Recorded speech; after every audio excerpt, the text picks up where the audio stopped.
Okay, everyone. Assalamu alaikum. Uh, Hello. Let's begin. Walaikum assalam. We are starting now. So we were doing integration. In the class that we have tonight, we will be doing some practice questions on integration. I hope you have attempted the assigned questions on the worksheet and maybe attempted more questions apart from that as well. We will have a look at the problems that you have in those questions tonight, inshallah. All right. So we have a class from 10 p.m., around 10 p.m., 10:15 p.m. to 11:30, 11:45. All right. So about 1.5 hour class tonight, in which we will be doing integration problems. Okay. So we covered pretty much all the concepts that we had in this topic, but we haven't done much practice yet. So we will be spending a night session on that. If we need to extend the session, we might do that as well. As long as you have questions, we will discuss those questions. All right. Now, in this session, we are starting functions. This is another major P1 topic. So we are going to spend some time on this.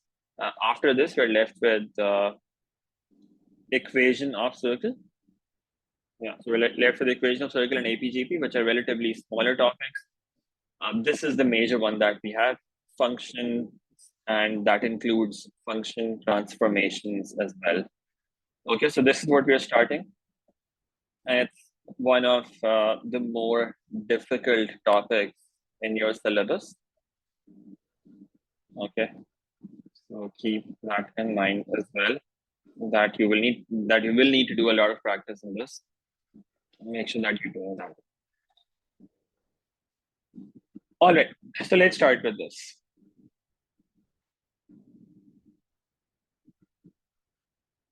Functions. Now, this is actually a topic that you do know something about from O levels as well, although you just know a couple of concepts, a couple of very basic concepts, but you have at least some idea of what functions are. Okay, so we will start with that. We will start with understanding what you remember from what you have done in O levels already. You might not remember that, but I'll just remind you about what you've done in O levels already. And then we'll build on that and see what else we have in functions in A levels. So let's start with the basic idea of functions. What's function notation? Let's try to understand that. So you've seen equations like these. For example, in coordinate geometry, you've seen equation like this: y equals 2x plus 5, for instance. In quadratic equation, in quadratics, the first topic that we did, or the second topic that we did, you looked at equations like this as well, maybe 2x squared minus 3x plus 7, right? These are equations that you've seen before. Now, how are these equations written? You had y as the subject, and then you had y in terms of something. You had some variable x on the other side. Now, there's just another way of writing these functions that is using function notation. And that looks like this. So if we have y equals 2x plus 5, another way of writing that same thing could be that you could say it's f of x equal to 2x plus 5, right? That could be another way of writing this same function. So y equals 2x plus 5, that's the same thing as f of x equals 2x plus 5, where f of x, this basically means function of x. F is, so this is a function of x, that means it's defined in terms of x, and it looks like this. All right. Now, this is something that you know from O levels. Now, there's some notation that you need to be familiar with. Now, if you had an equation like this, y equals 2x plus 5, and if you had to input some value of x in this equation, how would you do it? Usually, you would basically write, if you had to, for instance, input x equal to 3 in this equation, you would say put x equal to 3, and that will give you some value of y. You'll get y equals 2 into 3 plus 5, and the value of y turns out to be 11 from this, right? 6 plus 5, that's 11. Okay. Now, what if you had this equation written instead? F of x equals 2x plus 5. In this, if you had to input something, you would write it like this. If you had to input x equal to 3, the way to write that in function notation would be something like this. I have to just switch places here. And this is a function of x. So here we could say f of 3. If we had to input x equal to 3 in function notation, we would write it as f of 3. That in place of x in this function, you input 3. What does that give you? That gives you 2 times 3 plus 5, which results in f of 3 equals 11. All right. So that's the function notation. Okay, that's the function notation. What do you understand from this? This number 3 represents the value of x that you have input in that function. And this number y, this number 11 represents the value of y that you're getting as an output. So you have something being input into the function, and that function is giving you some output, and that output is 11. So what this function is doing is it's taking number 3 as an input, and it's giving you 11 as the output. Okay. So that's what function notation looks like. All of you are familiar with this, right? Now, how does this function work? If we had this function, f of x equals 2x plus 5, we will be talking about this later in a bit more detail as well. But the way this function works is you have x that goes as an input into a function which is f. So you're basically inputting x inside f. This goes as an input to this function f. Now function f applies some operations on this value of x. So what the function f is doing is it's multiplying x by 2. So whatever value you input in this, it will multiply that by 2. And then it will add 5 to that. And once it has done those two operations, it gives you an output.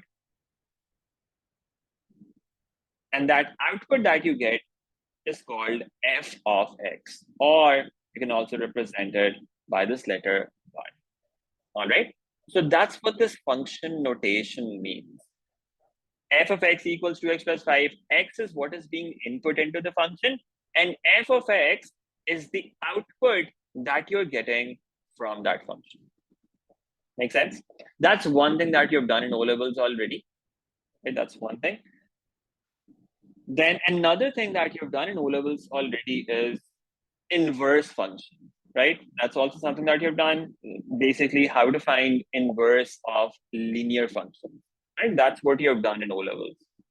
Now, let me quickly remind you about that. Again, we will be talking about inverse functions in more details later on when we talk about inverse functions of inverse of quadratic functions, for instance. But for now, let me just remind you about what we did, what you've done in O-levels already. So one thing that you've done in O-levels is you have learned this function notation, right? This is what function notation means.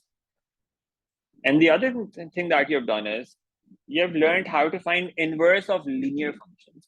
So if you had that same function, which was f of x equals 2x plus 5, if you had a function like this, you know how to find the inverse of this function, right? Now, what is an inverse supposed to do? Inverse basically does something like this: that if you have a variable x and you have a variable y, in this case, if you were to input some value of x in this function, let's say if you were to input x equal to 1 in this function, what's the result that you get from this? 2 into 1 plus 5, the result that you get is 7. If you input 3 in this function, for instance, the result that you get is 11. So when you input 1, you get 7. When you input 3, you get 11.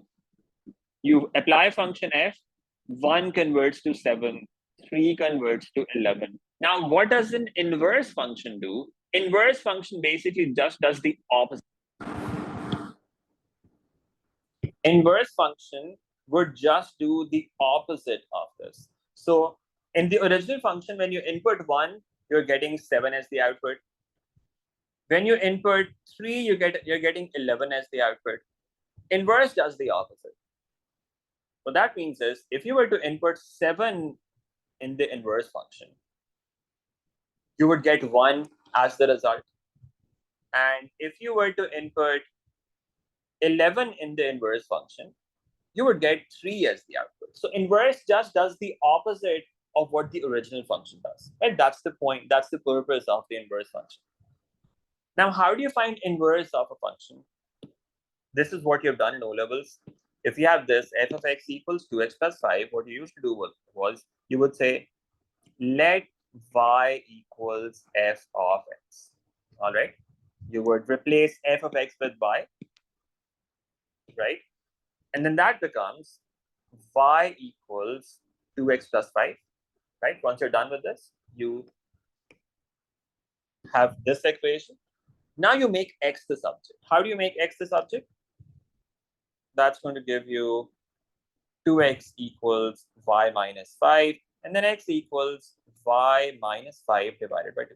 So first of all, you suppose y equals f of x. So in place of f of x, you put y, and then you make x the subject. When you make x the subject, you get something like this.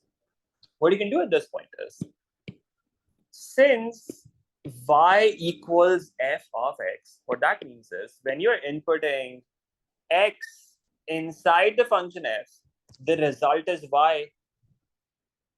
What that means is, if you were to input y in place, y inside the function f inverse, the result that you would get from that would be x, right? Just the opposite of that. So when you input x inside f, the result that you get is y, right?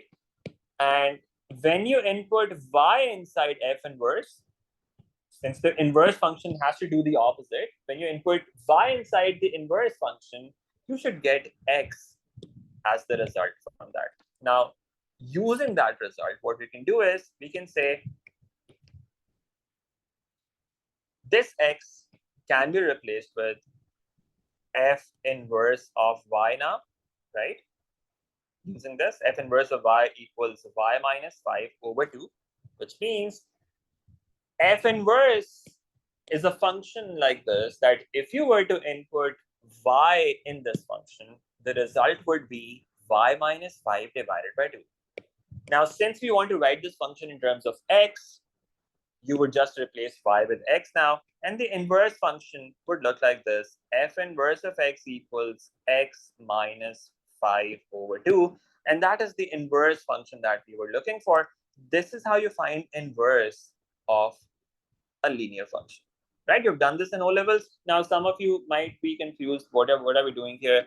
This thing and this thing, because you are just used to jumping from this point to this point directly, as in you used to probably just replace x with f inverse of x at this point and y with x at this point and writing down the inverse at the end like this. Now that's okay. That's still doable at this point, but that's the logic behind it. That's why we do it.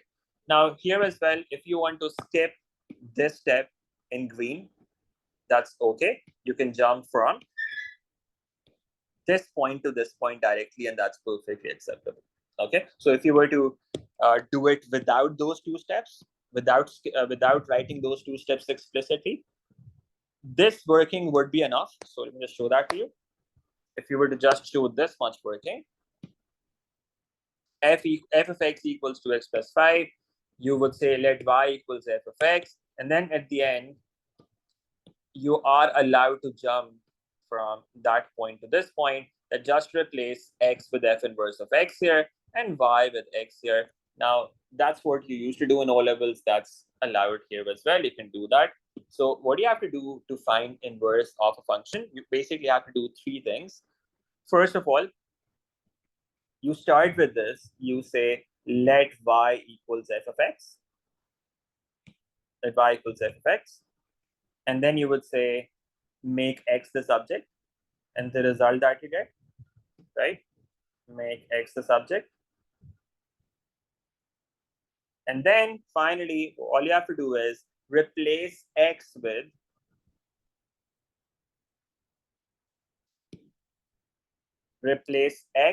f inverse of x here, once that is the subject. And in place of y, you input x here. And that is going to be your final inverse function, right? Now, this is perfectly okay. It's allowed. In place of x, you just write f inverse of x here. And in place of y, at the end, you write x, and that's going to be the inverse function. Now, this is something that you've done in O-levels, and that's pretty much all that you know from O-levels as far as functions is concerned. So I first wanted to just remind you about this, the concepts that you have done in O-levels already, right? So these are the concepts that you've done in O-levels. Now, let's understand some new concepts that we have in A-levels now. We're going to start with that. Before that, let me know if you have any problems in what you've done until now. This is all of these things you know from O-levels, I suppose, but any problems in them? Any questions, anyone, until this point?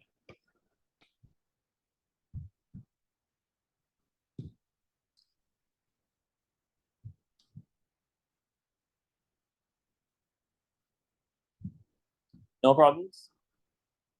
No, sir. Okay.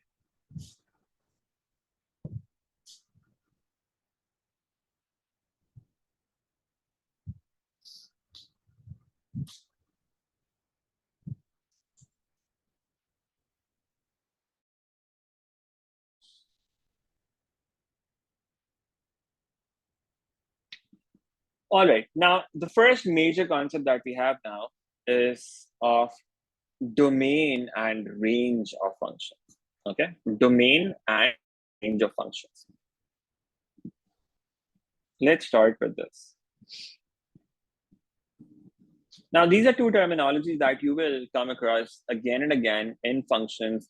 Every other question will require to use something related to the domain of a function or the range of a function. So let's try to understand what these terminologies mean. Domain.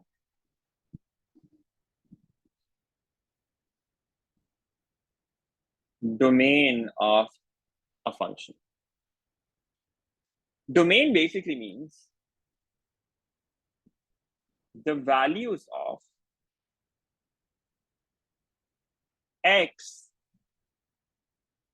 that a function can take as an input.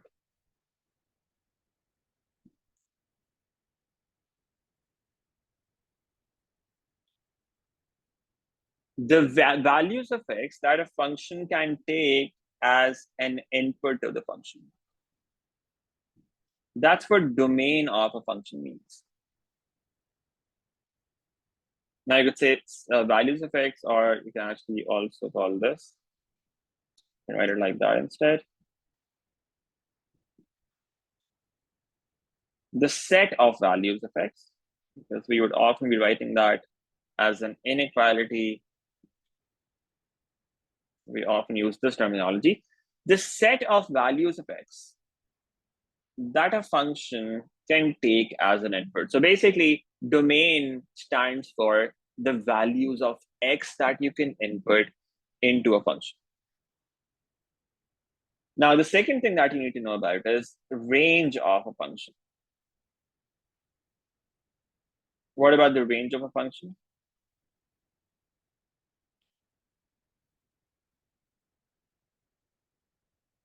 Range, on the other hand, is the set of values of y that a function can take as an output, can give as an output. Write that down here. It's the set of values of y that a function can give as an output.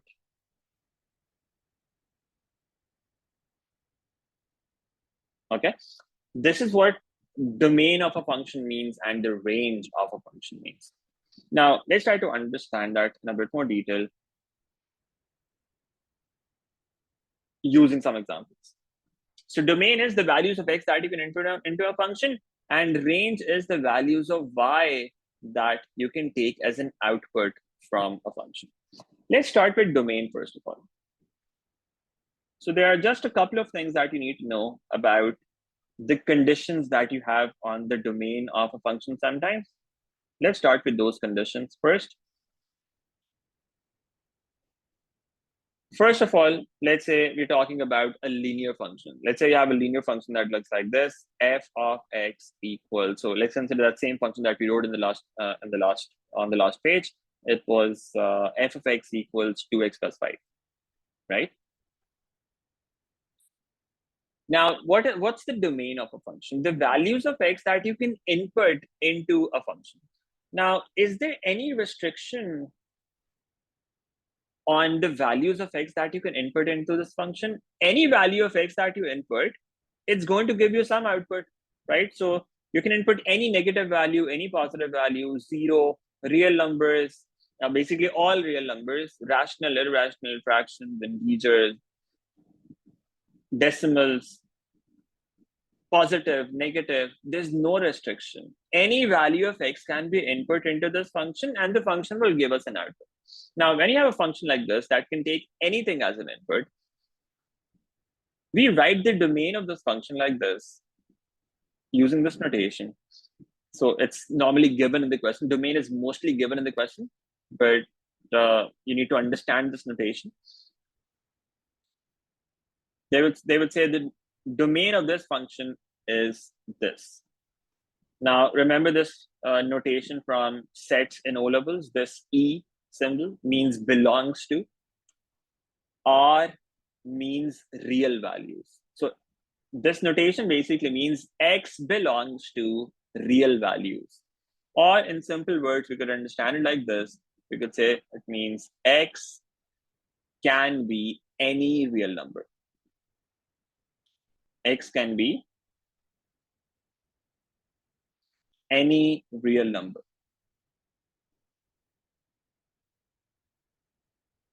What are real numbers? Basically, all numbers that you know of until this point. If you have not done complex numbers, basically all numbers that you know until now, apart from complex numbers, they're real numbers. Okay.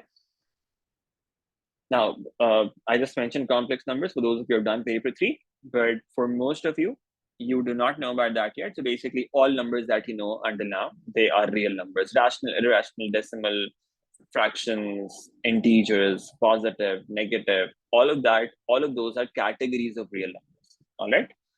So x belongs to R means it could be any number basically.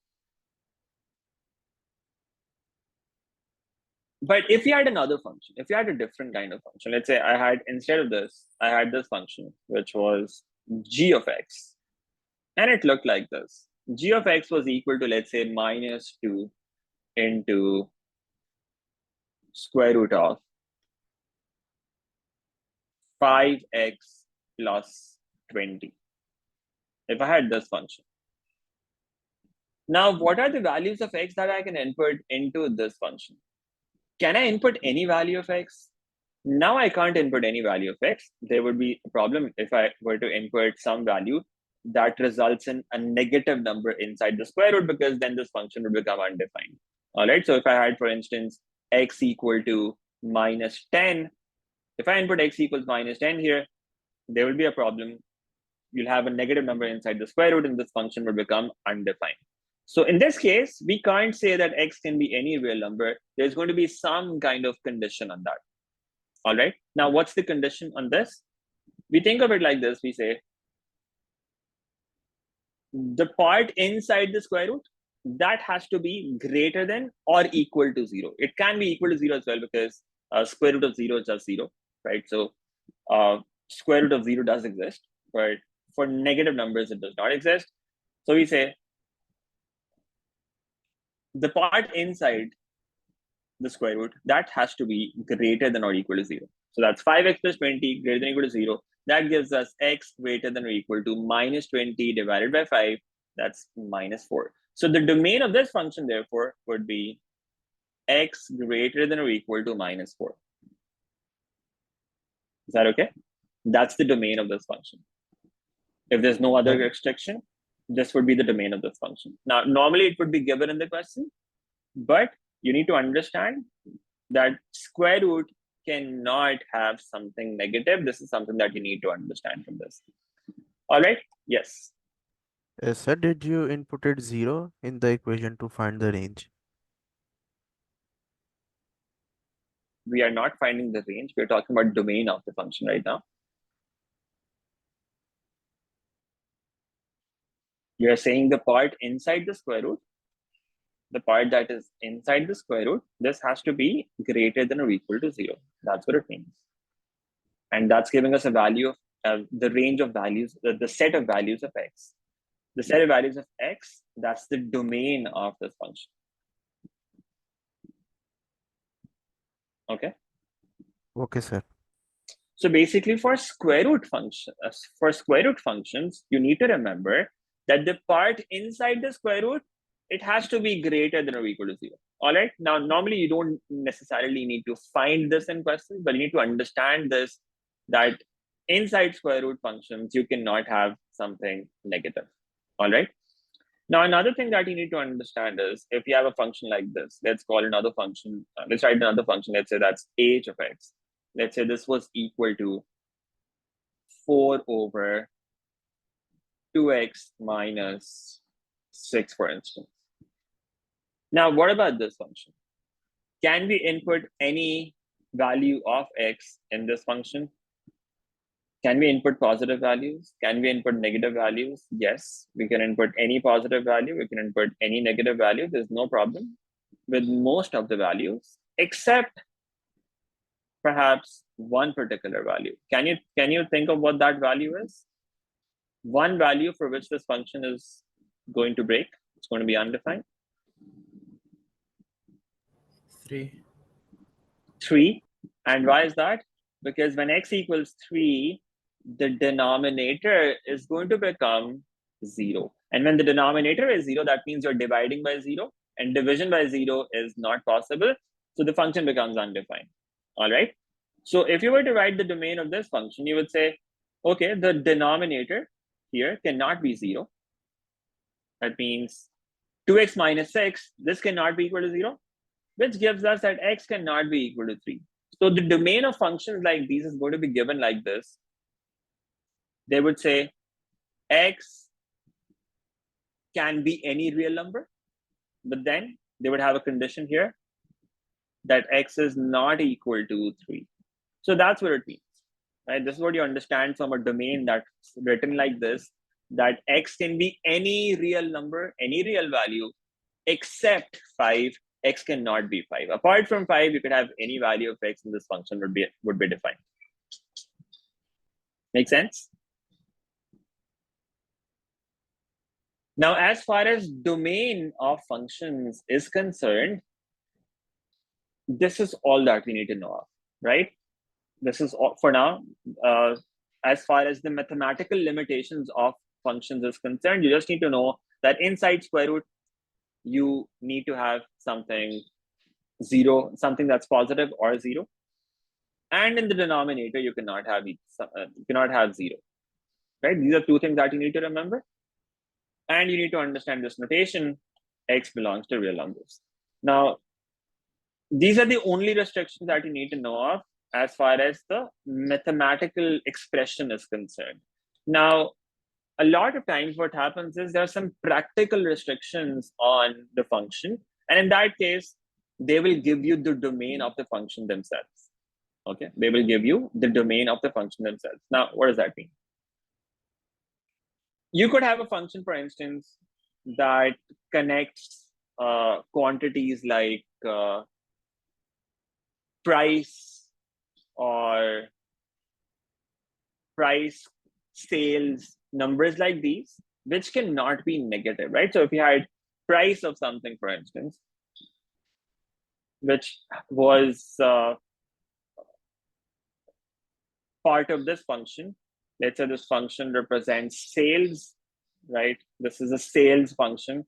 So let's say sales of some product, they're equal to 2x squared minus 8x plus 10.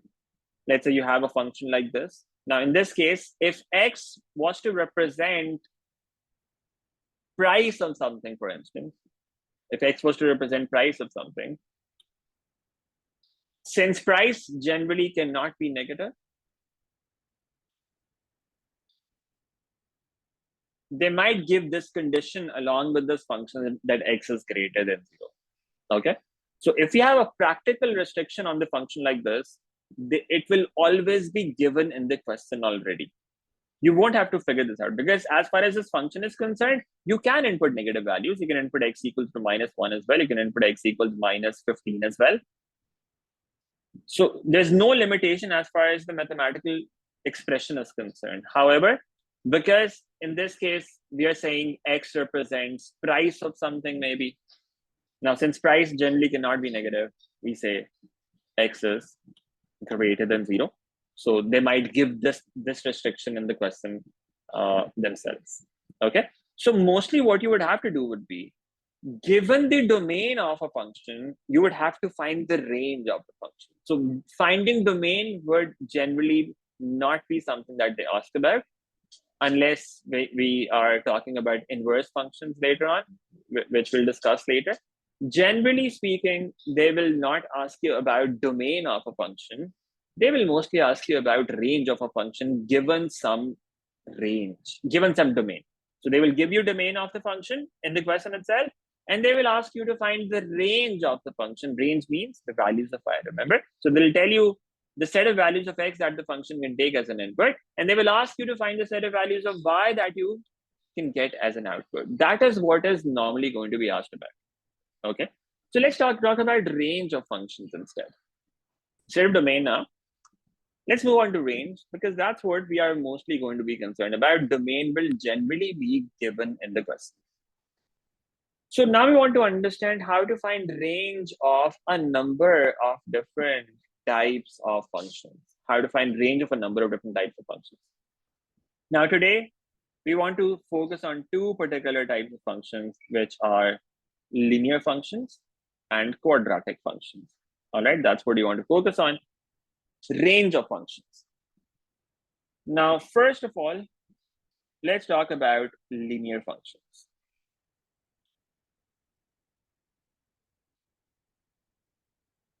Let's see how we can find range of linear functions. And this method, as you will find out later, it basically works for any one-to-one function. Just write it for now. We will discuss what one-to-one functions are. So if you're taking notes, just write this in the notes for now. We will refer back to this later. Once we have understood what one-to-one functions are, I'll connect back to this, that this method basically works for any one-to-one function. Finding range of a function, that we will for now be discussing this for linear functions, but it'll be the same for any one-to-one function. Now, how do you understand this? How do you find range of linear functions? Let's start with an example. Let's say you had a function that looked like this. F of x, let's say that equals 4x plus 7. Let's say you had a function like this. And you were given the domain of the function. The question, let's say, said that x is greater than or equal to 3. Now, this is given in the question, okay? They've given us the domain of the function. Remember, domain means the set of values of x. So they've given the domain of the function that x is supposed to be greater than or equal to 3. What we want to find is the range of the function. We want to find what the range of this function is. So given the domain of the function, we want to find out the range of the function. Now, how are we going to think about this? Whenever we are whenever we're going to think about finding range of functions, we are going to try and think about the graph of the function if we know about that. So for functions that we know the graph for, we will think about that graph, okay? Otherwise, we will have other methods we will discuss later. But for linear functions, for instance, we know what the graph looks like. For quadratic functions, we know what the graph looks like. So if you have a linear function or a quadratic function, we would think of the range using the graph of the function. For other functions, we will see what to do later. But it's a linear function, so we know how to draw the graph of this function. Just draw a rough sketch of this. Now, it doesn't have to be very accurate. You just need to understand the shape of the graph. So since this is the first graph, let me just try to be a bit more clear about this. Let's say you have X and Y axes like this. How do you draw this graph? The y-intercept is 7. So there's going to be some 0.7 here, right? Gradient is 4 times X. That means it's a positive gradient. It's an upward sloping line. And it's going to be a steep line. So let's say it looks like this. So let's say this is what the equation of this line looks like, what the graph of this line looks like. Y equals 4x plus 7, right? F of x equals 4x plus 7.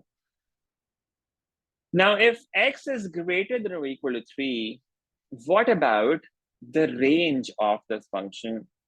That's what we need to think about. Now, let me just extend this a bit. Let's just extend this on the right side here.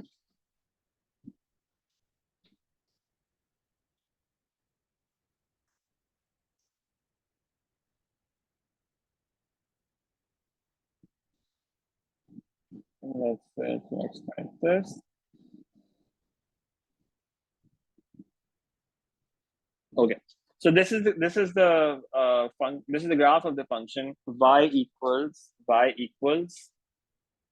4x plus 7, right? This is the graph of this function, y equals 4x plus 7.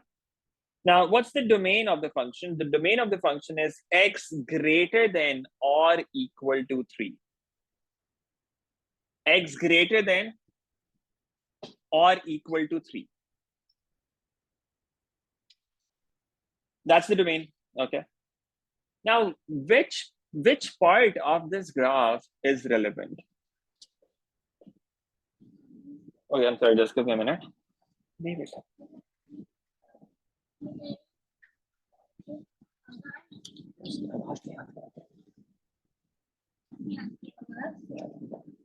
Okay, so we have this function f of x equals 4x plus 7. The domain of this function is x greater than or equal to 3. Now there's going to be some point x equal to 3 on this horizontal axis. Let's say this is 3. Which part of this function is relevant? Which part of this function is relevant? When x is greater than or equal to 3. That means this part of the graph, right? When x is greater than or equal to 3. On the graph, on the line, which part is relevant? This part, right? This is where x is greater than or equal to 3. Now, what are the values of y in this part? What are the values of y? So these are the values of x in this part, x greater than or equal to 3. That's what is given in the question. What about the corresponding values of y? On the y-axis, the function is basically above this point. So all you have to do is find this point on the function. Let's see where that is. So basically, you need to find what the corresponding value of y is when x equals 3. Let's input x equals 3 in this function and see what that gives you. When x equals 3, the function gives you 4 into 3 plus 7, which is 19. So when x equals 3, the corresponding value of y on this function is 19. So what's the range of this function then? This point here is 19. We are basically saying the y values of this function are equal to or above 19. So on the graph, you can see the lowest value is 19, and the graph could be at any point equal to or above this point. So you would say the range of this function, therefore, looks like this. Y is between, in fact, y is greater than or equal to 19. So in this case, you just find the value of y when x equals 3, that is 19. And since towards the right of 3, the function is going upwards, we would say the range of this function is y greater than or equal to 19. Okay, that's pretty straightforward. Now, let's take another example. Let's say we had a slightly different function. And let's say it looked like this. G of x, that was minus 2x plus 5, let's say. We have another function, y equals minus 2x plus 5. Let's say the domain of this function was x greater than or in fact, let's say just greater than 5 in this case. What's the range of this function? How do you find the range of this function? I'll give you a minute to think about this. Let me know what the range of this function would be. If g of x is minus 2x plus 5, and the domain of the function is x greater than 5, what is the range of this function?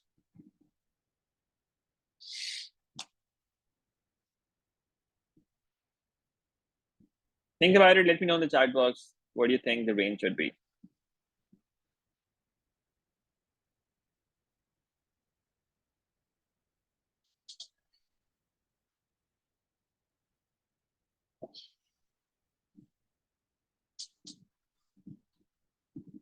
Minus 5, what does that mean? Minus 5 is minus 5 the only point?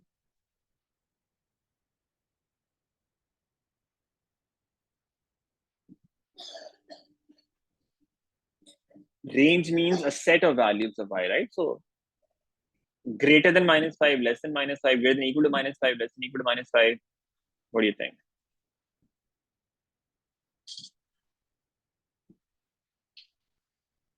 Greater than minus 5, Hazem?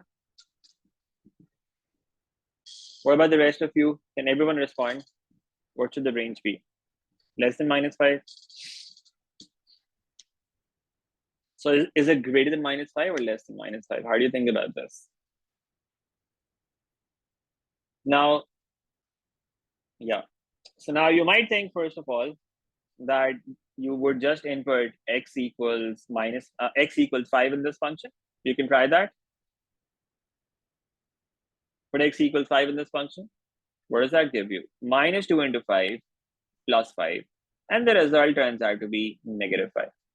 That means when x equals 5, the value of y that you have in this function is negative 5. All right. And then some of you are saying, since this value is minus 5, then the range should be y greater than minus 5. Why are you saying that? You're saying that because this is a greater than sign. So you're thinking you should have a greater than sign here as well, right? But that's not how it works. That is why I said, always think of the graph of the function when you can. In this case, it's a linear function. What does the graph of this function look like? What does the graph of this function look like?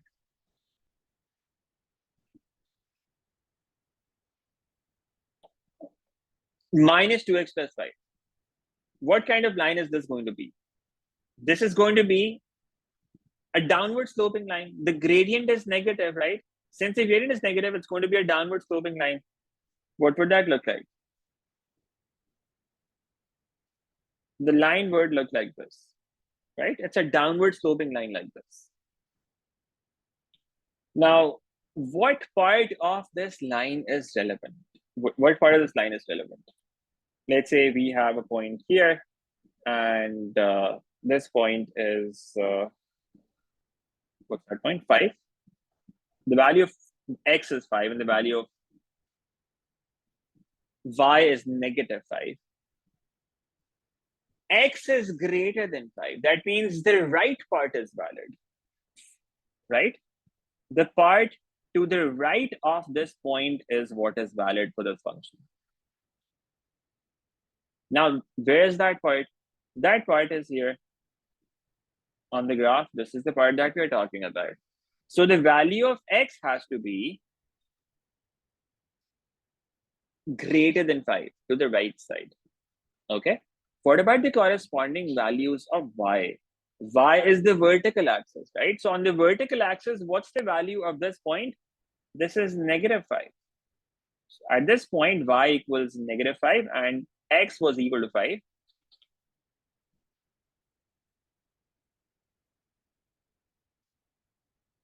What values are valid on the y-axis? It's below -5. So what's the range of this function then? The range of this function is not going to be greater than -5. It's actually going to be less than -5. All right, it's less than -5 because the part below this point is what is relevant. So think of the graph. In the previous case, it was an upward sloping line. Don't think it's always going to be the same sign like this. It's not always going to be the same sign. You have to think of what the graph looks like. What's the highest point of the graph and what's the lowest point of the graph? Range basically means what's the highest point of the graph and what's the lowest point of the graph. The highest point of this graph is -5 and the lowest is -infinity. So we say y is less than -5. All right. Now, why are we not putting the equal to sign here? In the previous case, we had the equal to sign because the domain had the equal to sign. That means this point 3 was included. So the corresponding value for y was also included. We had an equal to sign there. Now, this value 5 is not included. It's greater than 5. So that means this point is not included. It's not part of the domain. So in range as well, we would not include this point. That means we are not going to put the equal here. We would just say it's less than -5.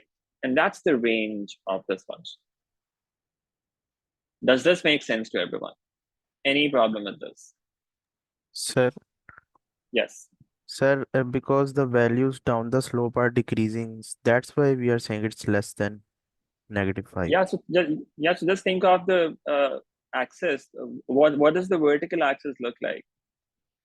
Y-axis. It's going to be like this, right? This is the y-axis. Now, at this point, the y-axis, the value of the function is -5.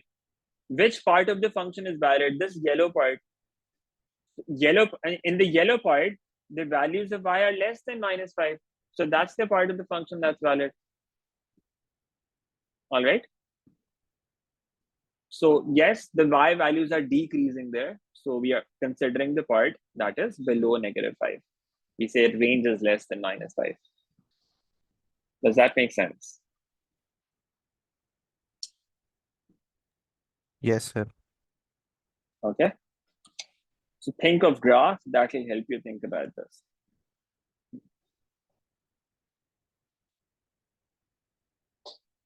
Let's take another example. Let's say we have, now you don't always have to draw this graph. You can also think of it in your head, and that's perfectly okay. Let's say you have h of x, another function. And let's say that function looks like this. You have h of x equal to -4x plus 2. You have another function. And the domain of this function, let's say, is given to be that x is between -4, or let's say -3, and 5. This is the domain of this function. X is between -3 and 5. This is the domain of this function. Okay. H of x equals -4x plus 2. X is between -3 and 5. Now, what's the range of this function? Let's try to think about that. It's a straight line again. What kind of line is this? Is it an upward sloping line or a downward sloping line? It's going to be a downward sloping line, right? So the line is going to look like this. Okay. What points are we talking about? There's some point on this line where x equals -3. So there's this point -3. There's some point on this line where the x value is 5. Okay. What part of this graph is relevant? The part between these 2 points. This is the relevant part of this graph. Between x equals -3 and x equals 5. So horizontally, this is the part of the graph that is relevant from -3 to 5. Okay, horizontally, this is the relevant part of the graph, -3 to 5. Okay. Now, what about vertically? You can just look for the values of this function when x equals -3 and when x equals 5. When x equals -3, what's the value of h that you get? What's the value of the function that you get? -4 into -3, that's 12. 12 plus 2 is 14. And when x equals 5, -4 into 5, that's -20 plus 2, that's -18. So that means this point here is -3 and 14, and the other point is 5 and -18. So vertically, now you can see what's the highest point of the graph and what's the lowest point of the graph. Vertically, you can see the lowest point is -18 and the highest point is 14. So what's the range of this function then? We would say the range of this function is y between -18 and +14. Now, which side is going to have the equal to sign? Is it going to be less than in both of them? Or is any side going to have an equal to sign as well? If yes, which side? Right side, 14. Right side. So this has an equal to sign. Why? Yes. Because this has an equal to sign. Yes. Again, you have to think of the graph. Think of what point we're talking about.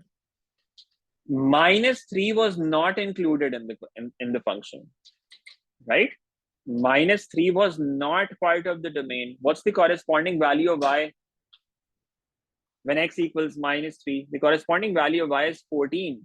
That means 14 is also not included. 5 was included. 5 was part of the domain.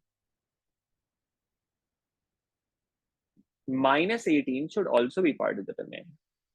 This is where the equal to sign is going to be. The equal to sign is going to be with -18 because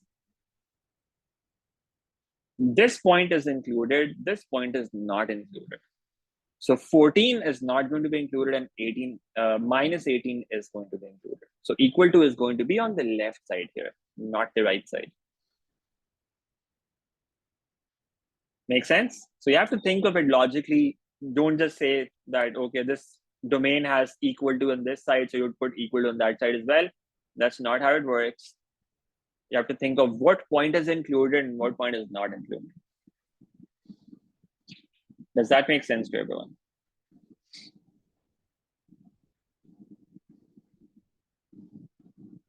Okay.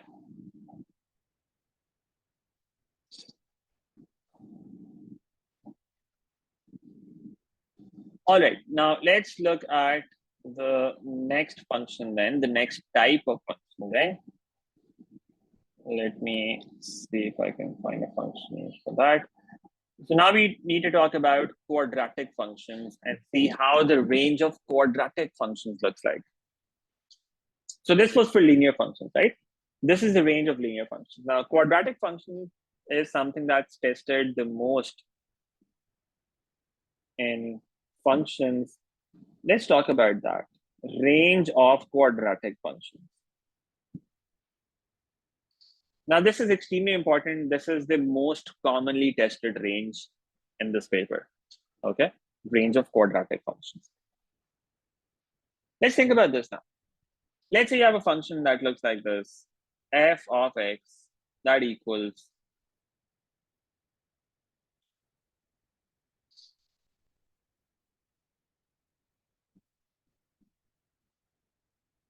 (2x squared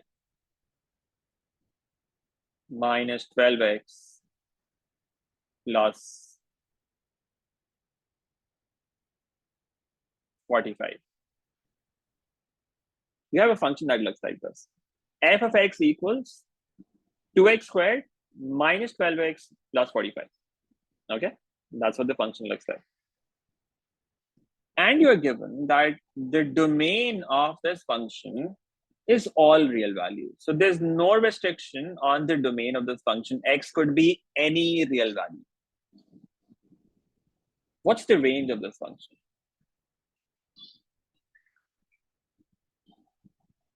What is going to be the range of this function? Is the range also going to be all real values? Is it going to be something else? What do you think?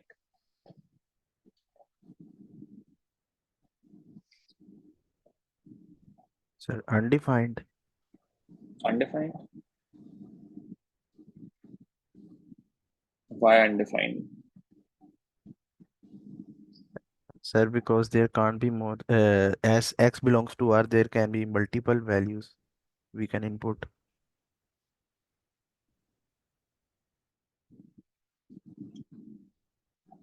You could input multiple values here as well. X greater than equal to 3 means it could be 3, it could be 3.2, it could be 5, it could be 100, it could be 2000.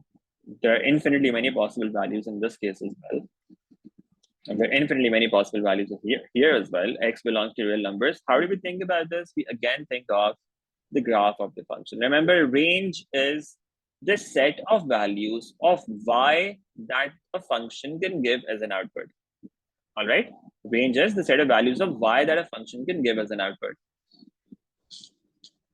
That means vertically, what's the highest point on the graph and what's the lowest point on the graph? We have done that for linear functions. If it's a quadratic function, how does the graph of this function look like? It's a U-shaped graph. It's a quadratic function. It's going to be a parabola, either a U-shaped or an N-shaped. In this case, since the coefficient of x squared is positive, the graph is going to be a U-shaped graph like this.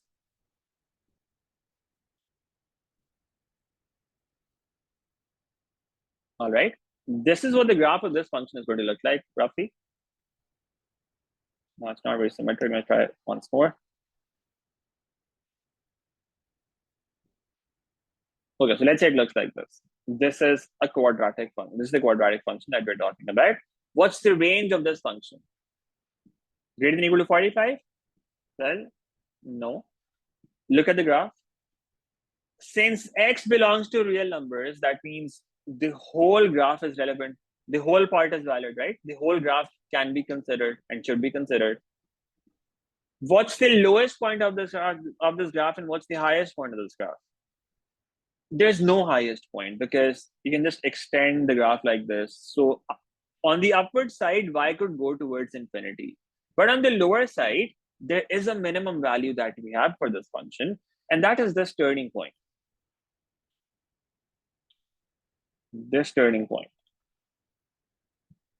This is the minimum value of this function. Now, how do you find turning points of quadratic functions? You could do completing square. You could use minus b over 2a. We've done differentiation now as well. You could do it using differentiation as well. But you have to find the turning point in either case. How do you find the turning point? In this case, let's say we want to use x equals minus b over 2a. Let's see what the turning point turns out to be. Minus b, that means minus into minus 12 divided by 2 times 2. And that gives us x equal to 3. That means the x coordinate of this turning point is going to be 3. What about the corresponding y coordinate? You can input this back in the function and see what the corresponding y value turns out to be. F of 3, that's 2 into 3 squared minus 12 into 3 plus 45. The y value of this function, can somebody tell me what this is? 18 plus 45, 63 27. minus 27. This is the y value of this function, of this turning point. That means the turning point is when x equals 3 and y equals 27. This is the turning point of this function, 3 and 27. Now, can you see what's the range of this function? Range is the values of y, the possible values of y of this function. So vertically, what's the lowest point on the graph? Vertically, the lowest point on the graph is this. And the highest point of the graph is the none, basically. The lowest point is 27. So what do you say? What's the range of the function?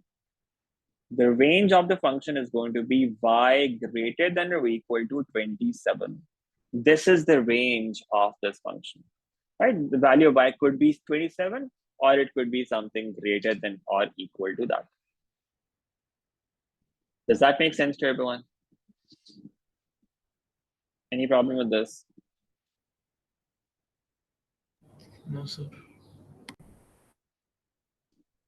That's the range of this quadratic function. So you have to think of the graph, right? This is what the graph looks like, and that's the range of this function. Okay, let's take another example. Let's say we have something like this. I'm going to just copy that same function. This is what the function looks like. And now let's say I change the domain to x greater than 1, let's say. If x is greater than 1, what's the range of this function? Can I get responses quickly in the chat box? Let me know what the range of this function would be. Remember, so I'll give you a hint, think of the graph. Okay, always think of the graph in quadratic functions. This is what the graph looks like.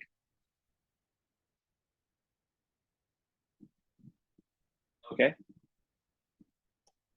What's the range of this function? Think about what part of the function is valid. You have the turning point already. If you did not have the turning point, you would always have to find the turning point and then think of the range.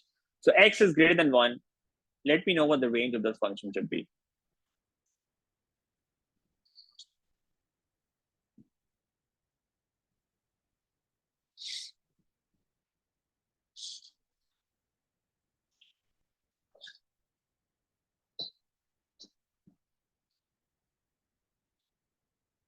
What is the range of this function?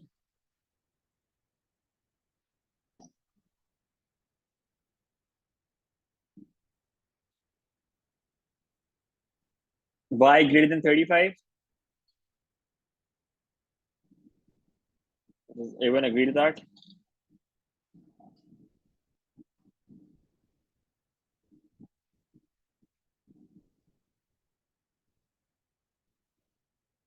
What's the range of this function?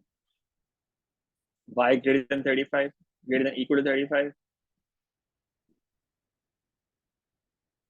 Okay, let's think about it. So what you're doing is you're saying, let's just input x equal to 1 here. If you input x equal to 1, what do you get from that? When you input x equal to 1, that gives you 2 into 1 squared, or just input that here and see what that gives you. When you input x equals 1, you get 2 minus 12, that's minus 10 plus 45, and you get 35 from that. And you are saying then the range should be y greater than 35? Well, let's think of the graph. Where is this point going to be? X equal to 1. Where is that point? Is that to the right of the turning point or the left of the turning point? Where is the point x greater than 1? Anyone? Where is this point going to be?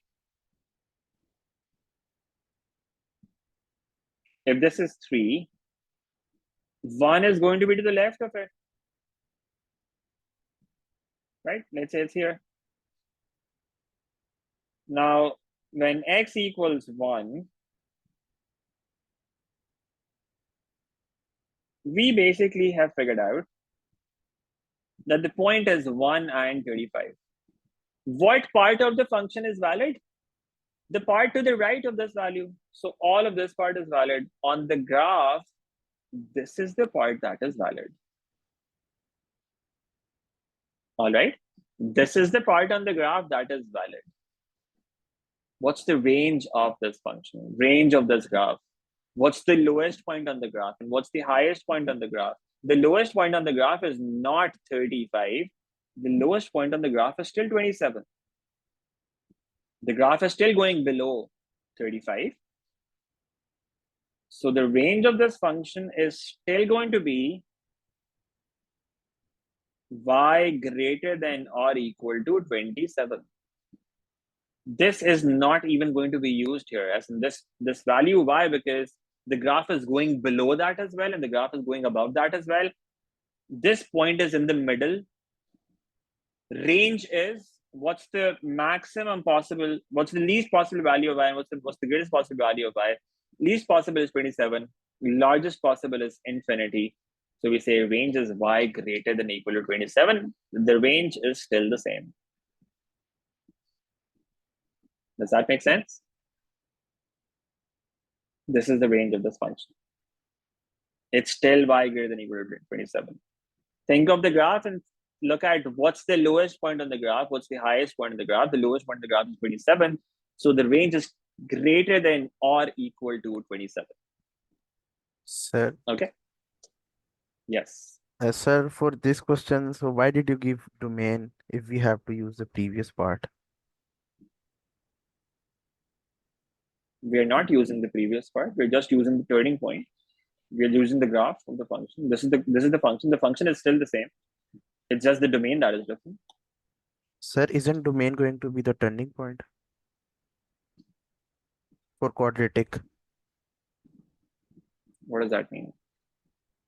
Sir, in previous part, we also found the turning point, then you considered it as the domain. Understand the logic. Understand the logic. In this case, the whole function was valid. So what's the lowest point of the graph and what's the highest point of the graph? The lowest point of the graph is 27. So the graph is basically anything equal to or above 27. Vertically, what's the least value of y? 27. What's the highest value? Infinite. So we say range is y greater than or equal to 27. In this case as well, this part is valid. In the yellow part, again, the least value is still 27. So we say the range is still the same. It just so happens that changing the domain in this particular example did not change the range, but we are not considering this part. We are saying this is what the function looks like. We have to think about what's the lowest point on the graph and what's the highest point on the graph. This yellow part is valid. The lowest point on the graph is still the turning point. The highest point is infinity, so that's still the range. Now, that will become clear when we look at some more examples. Let's say we had another function. Let's say we had something like this now. F of x equals 2x squared minus 12x plus 45. Again, think of the same function as before, as in the expression is still the same. But let's say now the domain was something else. Let's say now the domain was maybe x less than 0. Let's say this was the domain. Now, what about this? How do we think about this function? X less than or equal to 0, or less than 0, however you want to take it. Let's say it's less than 0. Okay, this is the domain of this function. Again, we need to find the range of this function. How do you find the range? You have to think about the graph again. What's the shape of this graph? It's the same function as far as the expression is concerned. So the turning point is still the same, right? If you had not found the turning point already, you would have to find that.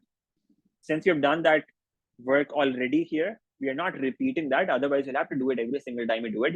You'll always have to find the turning point of the function in case of quadratic functions. Once you have found the turning point, this is what the graph is going to look like.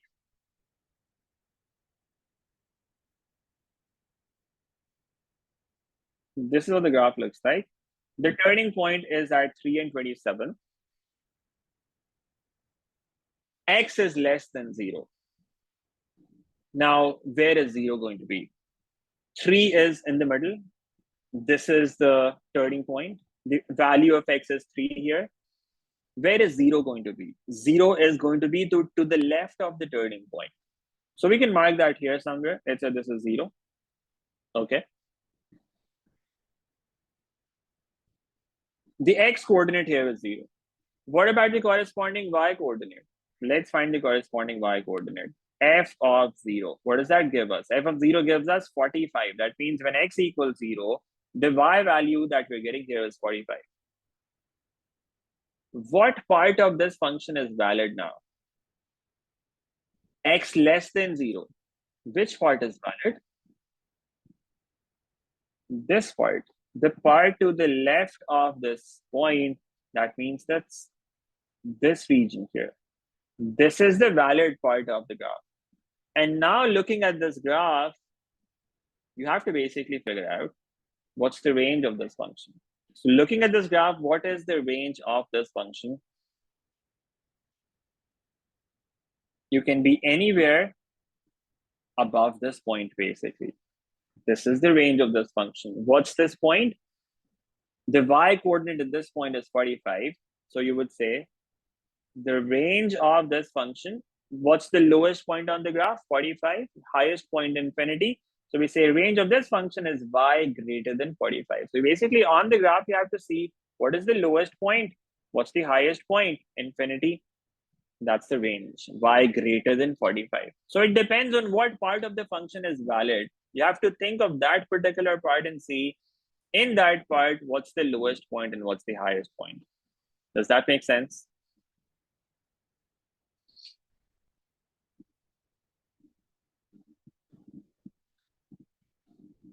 So you'll draw the graph. From the graph, you'll think of what the lowest point is and what the highest point is. In this case, there was no equal to sign with 0. So we're not putting equal to sign with 45 as well, because this is the point that is the extreme point of the range. So we just say y is greater than 45 like this.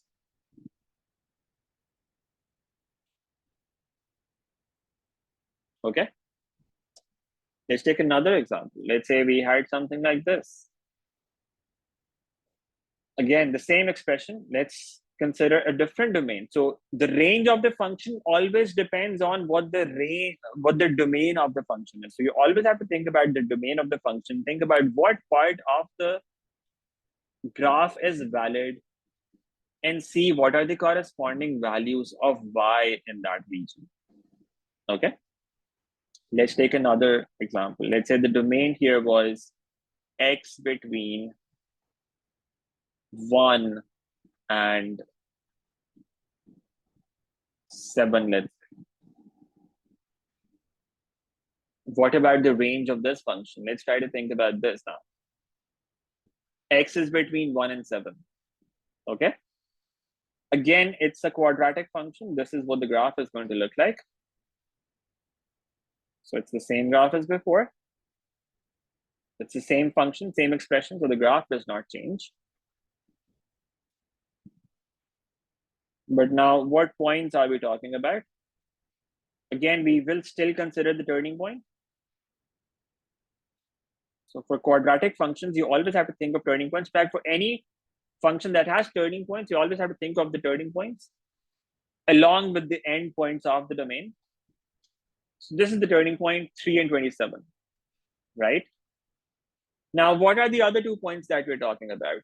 X equals 1 and x equals 7. Where is 1 going to be? 3 is in the middle. 1 is going to be to the left of it.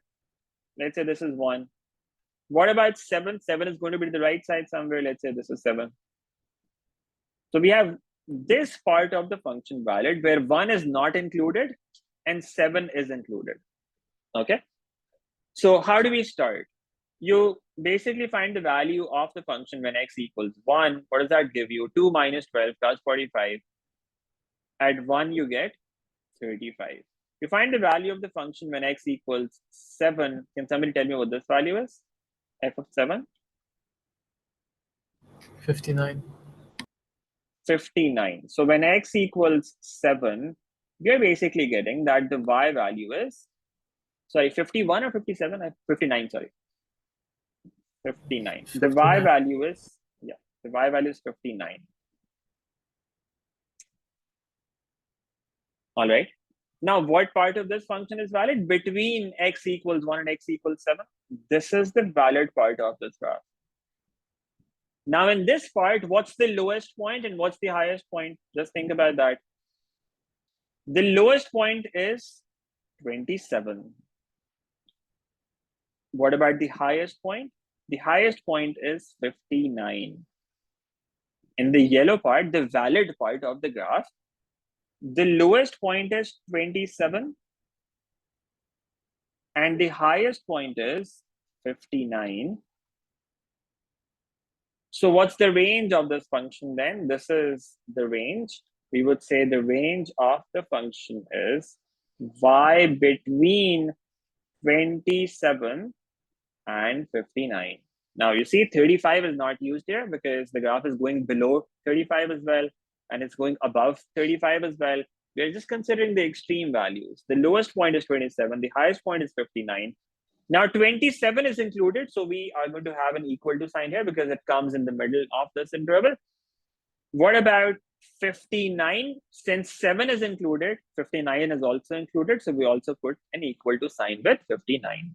That is the range of this function.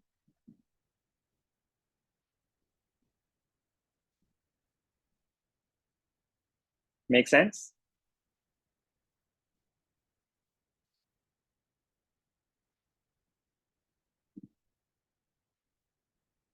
Okay. Let's take one last example, and then we end. Let's say we have a function that looks like this. F of x equals that same function, and now let's say the domain of the function is for x from x equal -1 to 2. This is the domain of the function. Both of those points are not included. Or let's say we include one of them. Let's say we have an equal to sign here. Now, what about the range of this function? Again, this is the shape of the function, right? So we have already found the turning point of the function. If we had not found it, we would have to find it here first, right? Just like before.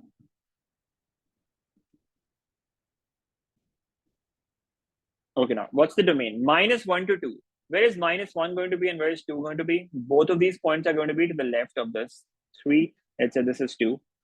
And maybe this is -1.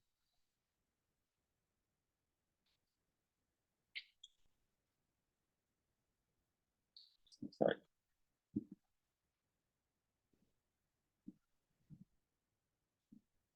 Okay, so we have one point which is -1. Let's say that's here. And we have another point which is 2, x equal 2, and that is here. Again, we find the value of the function when x equals -1. What do we get from this? When x equals -1 here, what do we get? 59. 59. Okay. And when x equals 2, what about that? 29. 29.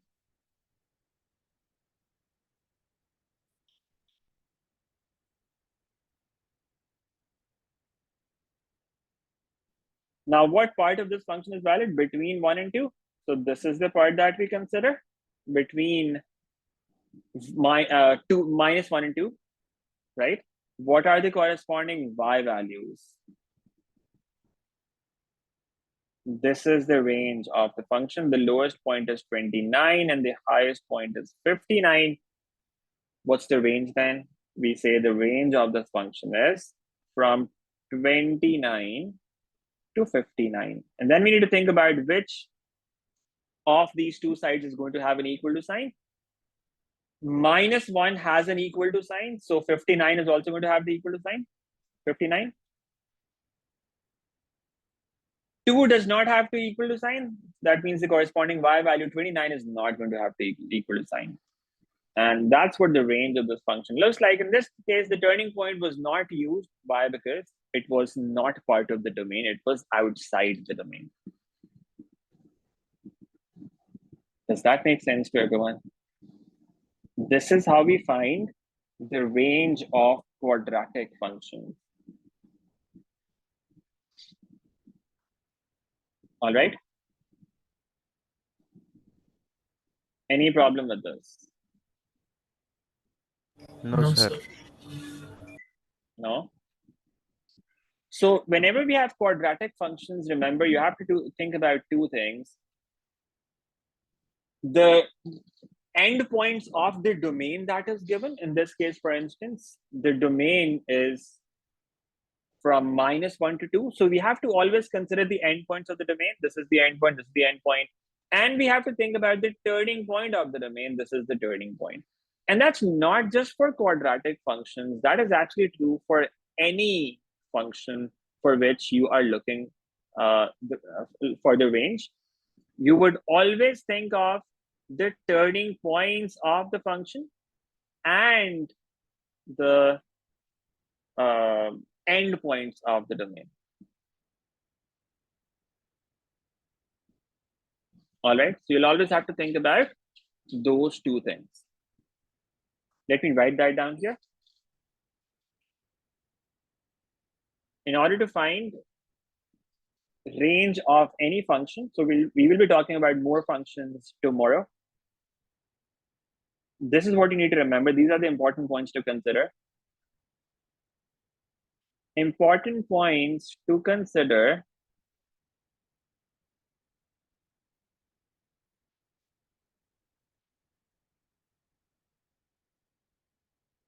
when finding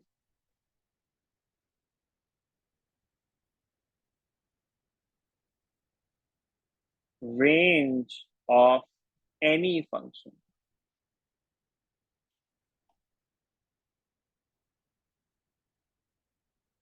What are the important points to consider?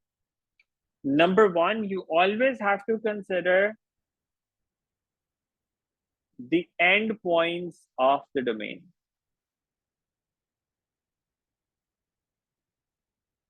So in all of those problems, we always looked at what the endpoint, what the value of y at the end point was. You have to consider that it might not be the value that ends up being used for the range, but you always have to consider the endpoint, right? So you have to consider the endpoints. In this case, you have to consider 1 and then 0, 1 and 7. You always have to consider the endpoints of the domain. And the second thing that you always have to consider is the turning points. It could be one turning point, it could be multiple turning points later on in other kinds of functions. Turning points of the function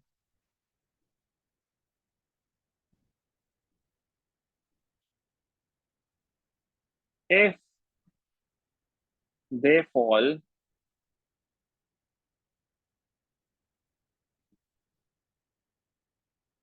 within the given domain.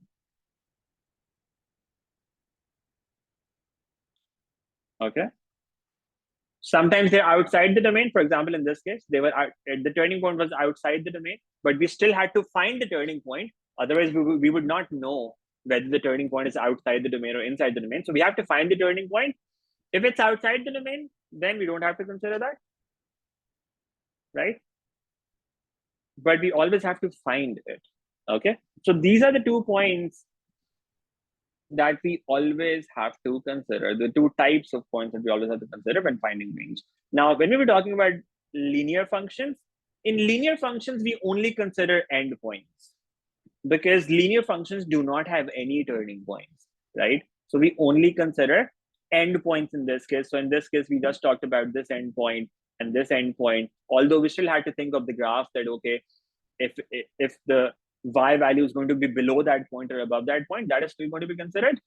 However, there were no turning points here. And that is why we wrote here that that this method where we just consider the endpoints works for any one-to-one function, because one-to-one functions, as we will learn in the next couple of classes, are those functions that do not have any turning points, right? They don't have turning points. But anyway, that it works for that as well. In general, you have to consider these 2 types of points when finding the range of range of functions. In quadratic functions in particular, do not forget to think about the turning point. These are all the different possibilities that you could get as far as the range of quadratic functions is concerned. Make sure that you go through this again, understand every single example very well, because it covers one important concept, all of these examples. So make sure that you go through that, revise that. Tomorrow, we will be talking about some more functions as well, and we will see how to find the range of those other functions. All right, that's it for today. If you have any quick questions, let me know. Otherwise, we end here. Any problems, anyone? Any questions? No, no, sir.